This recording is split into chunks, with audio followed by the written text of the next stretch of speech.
नमस्कार दोस्तों, JDS competition में आपका स्वागत है। आज मोटिवेशनल स्टोरी में मैं आपको एक ऐसे अभ्यर्थी का की सच्ची घटना, जीवन की सच्ची घटना सुनाऊंगा जिसको सुनकर आपको एहसास होने लगेगा कि एक सामान्य सा औसत सा विद्यार्थी भी आईएएस बन सकता है। क्योंकि ये सच्ची घटना मेरे आंखों के सामने घटित हुई थी, मैंने देखा था, मेरा परिचित है वो लड़का, मेरा जूनियर है, सबॉर्डिनेट है, छोटे भाई जैसा है। तो मैंने उसके आईएएस बनने का पूरा सफरनामा मैंने देखा, महसूस किया। तो वो मैं आपके सामने लेके प्रस्तुत हूं। और लेखपाल की परीक्षा में हो गया फेल तो बन गया आईएएस। शुरुआत कुछ पंक्तियों के साथ करते हैं। इस नदी की धार से ठंडी हवा आती तो है, नाव जर्जर ही सही लहरों से टकराती तो है। एक चिंगारी ढूंढ के लेके आओ मेरे दोस्तों, इस दिए में तेल से भीगी हुई बाती तो है। दुष्यंत कुमार की ये पंक्तियां इस कैंडिडेट पर एकदम सटीक बैठती हैं, क्योंकि ये आशावाद की झलक है। आशाएं अगर हैं जीवन में तो व्यक्ति कुछ भी कर गुजर सकता है, और यही इस कैंडिडेट के साथ हुआ। नाम मैं नहीं बताऊंगा, ये आप जान लें। लेकिन अब शुरुआत करते हैं उस व्यक्ति के आईएएस बनने के सफरनामा से। मध्य प्रदेश का वो रहने वाला था। मध्य प्रदेश का एक जिला है भिंड, बहुत चर्चा में रहता है। उस समय बहुत पहले की बात है, डकैती कुटी लिए बहुत चर्चे में रहता था वो जिला। लेकिन वहां से भी आईएएस बनते हैं, पहली बार हुआ था ऐसा। वो सामान्य सा विद्यार्थी मध्य प्रदेश से अपना ग्रेजुएशन किया, पोस्ट ग्रेजुएशन किया, जैसे अमूमन सभी परीक्षार्थी करते हैं कि छोटे छोटे कंपटीशन की तैयारी करते हैं। वो भी एक सर्विस के लिए, लेखपाल के एग्जाम के लिए बैठा। अब लेखपाल की परीक्षा वो उत्तीर्ण नहीं कर सका, और उसके पिताजी का रिटायरमेंट भी कुछ वर्ष तक बचा हुआ था। वो घर का बड़ा लड़का था, क्या करे, बड़ा फ्रस्ट्रेट हुआ। फिर फ्रस्ट्रेशन में था तो व्यक्ति का दिमाग इधर उधर जाने लगता है। फिर अध्यात्म की तरफ एक ऋषि महात्मा कोई थे, बहुत छोटे से थे स्तर के, बहुत बड़े ऋषि महात्मा नहीं थे, बहुत नामी भी नहीं थे वो। तो उनकी छोटी सी कुटिया थी। अब इधर उधर दिमाग नहीं काम कर रहा ठीक से, तो गया उनके पास, चलो महात्मा जी से मिल आते हैं, उनका आशीर्वाद लेके आते हैं। महात्मा जी के श्री चरणों में रखा, हाथ जोड़कर अभिवादन किया। अब महाराज जी, मैं लेखपाल की परीक्षा में फेल हो गया हूं, बहुत परेशान हूं। महाराज जी उससे बोले, तुमको तो बनना आईएएस, तो काहे लेखपाल की परीक्षा में बैठने लगे। अब ये लड़का वहां से उठा, तुरंत उठा वहां से, और उसके साथ में एक और दोस्त था, चल दिया। उनको दक्षिणा भी नहीं दिया, कुछ भी नहीं दिया, लेके 1 किलो फल फूल लेके गया था, कुछ नहीं दिया। और आज तक बहुत गाली दिया उस महात्मा को। कहा पैसा ऐंठने के लिए, एक तो इसे परेशान, पैसा ऐंठने के लिए ये सब इतना बड़ा बड़ा ख्वाब दिखा देंगे जो हो ही न सके। लेकिन चला गया भाई। अब घर पर पहुंचा, घर पर भी बहुत परेशान था। 2-4 महीने बाद अब जब ब्रेन उसका स्थिर होने लगा तो कहा एमपीपीसीएस की तैयारी करेंगे, मध्य प्रदेश लोक सेवा आयोग की। जैसे उत्तर प्रदेश में होता है, बिहार में होता है, राजस्थान में होता है, उत्तराखंड में होता है, जो स्टेट का जो कमीशन होता है वो अपना एग्जाम लिया करता है, एसडीएम डिप्टी एसपी वगैरह बनते हैं। तो ऐसे मध्य प्रदेश में भी है। का एमपी लोक सेवा की तैयारी करेंगे तो उसमें कुछ बनेंगे। तो उसके पिताजी भी टांट कसे, कह लेखपाल तो बन नहीं सके, चले एसडीएम बनने। फिर भी वो नहीं माना, उस तैयारी में जुट गया। उसी दौरान उसके कुछ दोस्तों ने कहा यार जब रिस्क लेना ही है तो चलो सीधे दिल्ली चलते, आईएएस की तैयारी करते हैं। एक आध 2 महीने बाद विचार करने के बाद में अपने अपने पिताजी से कहा, पापा हम दिल्ली जाना चाहते हैं। कहा ठीक है, जब तक हमारा रिटायरमेंट नहीं आया है तब तक जो पैसा का सब देते रहें, बाकी तुम्हारा भाग्य जाने, तुम्हारी मेहनत जाने, हम कुछ नहीं जानते होते। अब वहां से फिर अपना बैग उठा के लेके पहुंच गया दिल्ली आईएएस की तैयारी करने। अब एमपी लोग से आपको भी दिमाग से निकाल दिया। नई दिल्ली रेलवे स्टेशन पे जैसे उतरा, उसका पैर उस जो पावदान होता उसमें फंस गया। अब हड्डी क्रैक कर गई। गया पहले आईएएस की तैयारी कौन करने गया, पहले तो हॉस्पिटल पहुंचा नई दिल्ली में, वहां प्लास्टर लगवाया। और प्लास्टर लगवा के बाद अभी कमरा भी नहीं खोजा था, फिर बैक टू पवेलियन पहुंच गया, फिर मध्य प्रदेश। उसके पिता पूछे क्या हुआ, क्या पैर टूट गया, क्या मारपीट तो नहीं किए, क्या नहीं, उसमें पावदान में फंस गया था, वो टूट गया।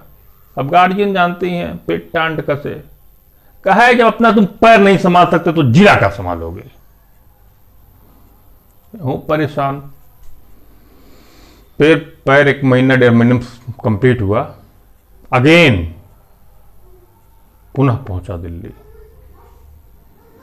और वहां पे फिर कोई उसका फ्रेंड आ रहा था, उससे रूम का इंतजाम करवाया, रूम लिया, तैयारी शुरू किया। और तैयारी शुरू करने के पश्चात 4 अटेम्प्ट उस समय मिला करते थे। पहले अटेम्प्ट में पीटी नहीं क्वालिफाई, प्रीलिम्स यानी आईएएस का प्रीलिम्स नहीं क्वालिफाई कर पाया। सेकेंड अटेम्प्ट में वो सीधे इंटरव्यू प्री क्वालिफाई किया, मेंस क्वालिफाई किया, इंटरव्यू तक पहुंच गया। थर्ड अटेम्प्ट लेकिन फाइनली सिलेक्ट नहीं हुआ सेकेंड अटेम्प्ट में, थर्ड अटेम्प्ट में पहुंचा। थर्ड अटेम्प्ट में प्री क्वालिफाई किया, मेन क्वालिफाई किया। मेंस का एग्जाम भी चल ही रहा था। उसी दौरान एक घटना घटी। ज्योग्राफी का पेपर अगले दिन था। रात में उसके मध्य प्रदेश से कोई दूर का, मतलब उसके दोस्त के कोई रिश्तेदार दिल्ली के एम्स हॉस्पिटल में उनकी डेथ हो गई।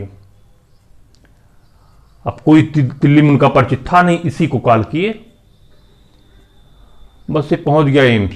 सुबह जाकर आईएएस ज्योग्राफी का पेपर था। आप सोच सकते हैं कितना बड़ा रिस्क था। रात में लगभग 10 बजे पहुंच गया सीधे एम्स। वहां उस डेड बॉडी को बाकायदा डिस्पैच करवाया और एक एम्बुलेंस अवेलेबल कराया और सब हॉस्पिटल के कागजात तैयार करवाए और फिर उन लोगों को वहां से विदा कर दिया, उस लाश को प्रणाम करते हुए दिवंगत आत्मा को। रात में 4 बजे वो अपने रूम पे पहुंचा, कुछ पढ़ाई नहीं किया, 1 घंटा बमुश्किल सो लिया, फिर 6-7 बजे तक निकल दिया फिर एग्जाम देने के लिए। दोनों इनिंग में पेपर होने थे ज्योग्राफी के। जो उसकी पूर्व की तैयारी थी उसी तैयारी पे एग्जाम दिया। एग्जाम देने के दौरान पूरा फाइनल हो गया, फिर अभी तो रिजल्ट आया नहीं, फिर इंटरव्यू कॉल हुआ उसका। इंटरव्यू भी गया देने के लिए, वहां भी अच्छे तरीके से सब कुछ हो गया इसका। और वो ऑल इंडिया रैंक में टॉप 50 में वो लड़का आया। और जिस ज्योग्राफी के पेपर में वो वहां पे डेड बॉडी को डिस्पैच कराया था, उस ज्योग्राफी पेपर में वो ऑल इंडिया टॉप किया और बन गया वो आईएएस। भले ही लेखपाल की परीक्षा फेल कर गया हो, लेकिन इस पूरे घटनाक्रम में 2 बातें ऐसी हैं जो उसके अंदर खास थी। पहली तो ये एक चाहत कुछ बड़ा करने की, भले उसको तमाम बाधाएं आने लगी, बाधाएं भी आईं। और दूसरी बात जो उसकी थी कि घर से बहुत ज्यादा इकोनॉमिक सपोर्ट नहीं था, बावजूद इसके उसने रिस्क लिया कि हम दिल्ली जाके तैयारी करेंगे। और इन सब में एक बात कॉमन हुई, दृढ़ निश्चय। अगर आप ठान लेते हैं कुछ करने का तो कुछ कर गुजरते हैं। फिर वो हमसे बताया, मैं उस समय दिल्ली में था, हमसे बताया वो महात्मा जी वाली कहानी। कहा भैया महात्मा जी मिले थे, ऐसे ऐसे कहे थे। हम कहता अब क्या करना है? कहा भैया मैं जाके उनसे मुलाकात करूंगा। और गया महात्मा जी के पास, उनके श्री चरण में अपना सर रख दिया। कब किसकी जीवा पर सरस्वती जी वास कर जाएं कुछ नहीं कहा जा सकता। वो बड़ा है या छोटा है उससे कोई मतलब नहीं है। और एक खास बात बता दें, इंसान जब तक जिंदा रहता है तब तक हो सकता है उसके जीवा की बातें सही भी हो सकती, गलत भी हो सकती हैं। लेकिन जब वो दिवंगत हो गया तब अगर वो मृत आत्मा अगर आपको आशीर्वाद दे दी तब वो ब्रह्मवाक्य मानिए। आप सोच सकते हैं जिस अमूमन कैंडिडेट इतना रिस्क नहीं लेते, लेकिन वो उस डेड बॉडी को डिस्पैच कराने के लिए अपने एग्जाम को दांव पे लगा दिया। ये उसकी मानवीय सेवा थी जो अमूमन एक कंपटीटर में होनी ही चाहिए। अगर वो नहीं होती है तो जिला क्या संभालेगा? इंसानियत नहीं है तो जिला क्या संभालेगा? सबसे बड़ी बात। और वो आपको किसी भी बड़े लक्ष्य की प्राप्ति के लिए आप अपना मेहनत तो कर रहे हैं, लेकिन बैकअप सपोर्ट के तौर पर आपको कुछ आशीर्वाद मिलते रहें। किसी की आत्मा को आप दुखी न करें। कब किसका आशीर्वाद लग जाए कुछ नहीं कहा जा सकता। दोस्तों आज इस महामारी के बीच में सभी लोगों के दिमाग में फ्रस्ट्रेशन व्याप्त है। ऐसे समय हमको एहसास हुआ कि कुछ मोटिवेशनल सुनाया जाए। आप लोग मोटिवेट रहें अपने लक्ष्य के प्रति।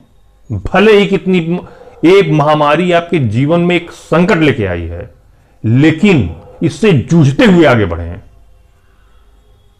तब हो सकता है आपको आपका लक्ष्य मिल जाए। आज की मोटिवेशनल स्टोरी यहीं तक। नमस्कार, धन्यवाद।